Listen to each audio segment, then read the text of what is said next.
પ્રધાનમંત્રી નરેન્દ્ર મોદીએ મન કી બાતમાં ભારતની વૈશ્વિક ધરોહર ટેક્સટાઇલ જગતમાં ભારતની આગેકૂચ તેમજ ઓડિશાની વિશેષ કીર્તન મંડળી તેમજ ઓગસ્ટ મહિનાની વિશેષતાઓ સહિતની ઘણી રસપ્રદ બાબતો વિશે જણાવી હતી.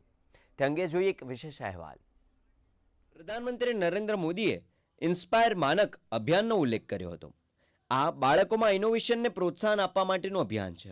અભિયાન સાથે અત્યાર સુધીમાં લાખો બાળકો જોડાઈ ચૂક્યા છે. यह बच्चों के इनोवेशन को बढ़ावा देने का अभियान है।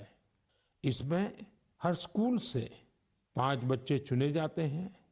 हर बच्चा एक नया आइडिया लेकर आता है।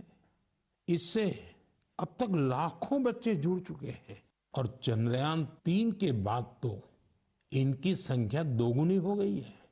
પ્રધાનમંત્રી નરેન્દ્ર મોદીએ તાજેતરમાં જ યુનેસ્કોએ 12 મરાઠા કિલ્લાને વર્લ્ડ હેરિટેજમાં સ્થાન આપ્યું તેનો ઉલ્લેખ કર્યો હતો. તેમણે કહ્યું કે આ કિલ્લાઓ માત્ર ઈંચ પથ્થર નથી, પરંતુ આપણી સંસ્કૃતિના પ્રતીક છે. यूनेस्को ने 12 मराठा किलों को वर्ल्ड हेरिटेज साइट्स के रूप में मान्यता दी है। 11 किले महाराष्ट्र में, 1 किला तमिलनाडु में। हर किले से इतिहास का एक एक पन्ना जुड़ा है। हर पत्थर एक ऐतिहासिक घटना का गवाह है। सल्लेर का किला जहां मुगलों की हार हुई, शिवनेरी जहां छत्रपति शिवाजी महाराज का जन्म हुआ, किला ऐसा जिसे दुश्मन भेद न सके, खांदेरी का किला समुद्र के बीच बना अद्भुत किला। दुश्मन उन्हें रोकना चाहते थे, लेकिन शिवाजी महाराज ने असंभव को संभव करके दिखा दिया। प्रतापगढ़ का किला जहां अफजल खान पर जीत हुई, उस गाथा की गूंज आज भी किले की दीवारों में समाई है। विजय दुर्ग जिसमें गुप्त सुरंगें थी, छत्रपति शिवाजी महाराज की दूरदर्शिता का प्रमाण इस किले में मिलता है। દેશમાં ટેક્સટાઇલ માર્કેટ સતત આગેકૂચ કરી રહ્યું છે અને ભારતમાં 3000થી વધુ ટેક્સટાઇલ સ્ટાર્ટઅપ સક્રિય છે. તેના વિવિધ ઉદાહરણ આપ્યા હતા. ટેક્સટાઇલના ક્ષેત્રમાં સફળતાની ગાથા દર્શાવી પીએમએ ઓડિશાના મયુરગંજની આદિવાસી મહિલાઓની વાત જણાવી હતી. તેમણે કહ્યું કે આ મહિલાઓ માત્ર કાપડ નહીં, પરંતુ તેમની ઓળખ પણ ઊભી કરી રહી છે. સાથે જ તેમણે જ્ઞાન ભારતમ મિશન અંતર્ગત પ્રાચીન પાંડુલિપિઓને डिजिटलाइज करवा अंगेनी माहिती पण आपी हती. उड़ीसा के मयूरभंज में भी सफलता की ऐसी ही कहानी है। यहाँ 650 से ज्यादा आदिवासी महिलाओं ने संथाली साड़ी को फिर से जीवित किया है। अब ये महिलाएं हर महीने हजारों रुपये कमा रही हैं।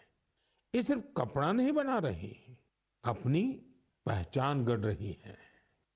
ઝારખંડના ગુમલામાં પહેલા માઓવાદીઓએ માઝા મૂકી હતી, ત્યાં પરિવર્તન આવતા બંદૂક પકડતા લોકો હવે પ્રધાનમંત્રી મત્સ્ય સંપદા યોजना દ્વારા જીવનનો નવો રાહ અપનાવ્યો છે.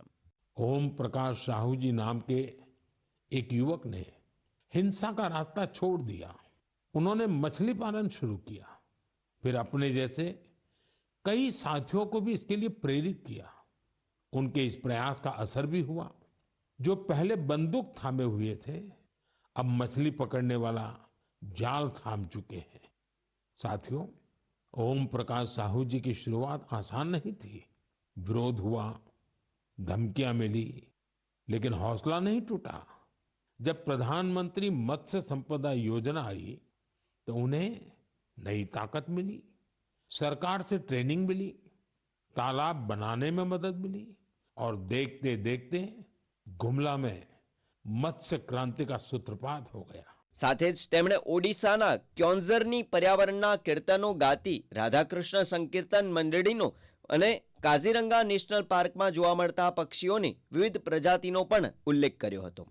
शायद आपको विश्वास न हो, लेकिन ओडिशा के क्योंझर जिले में एक अद्भुत कार्य हो रहा है।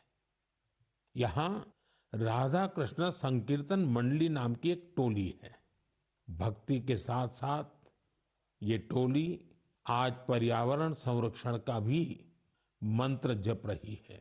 असम का काजीरंगा नेशनल पार्क, वैसे तो ये इलाका अपने राइनोज, गैंडों के लिए मशहूर है, लेकिन इस बार चर्चा का विषय बना है यहाँ के घास के मैदान और उनमें रहने वाली चिड़िया। यहाँ पहली बार ग्रासलैंड बर्ड सेंसस हुआ है। आप जानकर खुश होंगे, इस सेंसस की वजह से पक्षियों की 40 से ज्यादा प्रजातियों की पहचान हुई है। इनमें कई दुर्लभ पक्षी शामिल हैं। પ્રધાનમંત્રી નરેન્દ્ર મોદીએ ઓગસ્ટ મહિનાને ક્રાંતિનો મહિનો ગણાવીને વિવિધ મહાનુભાવોની જન્મ જયંતિ તેમજ દેશના સ્વતંત્રતા દિવસનો ઉલ્લેખ કર્યો હતો.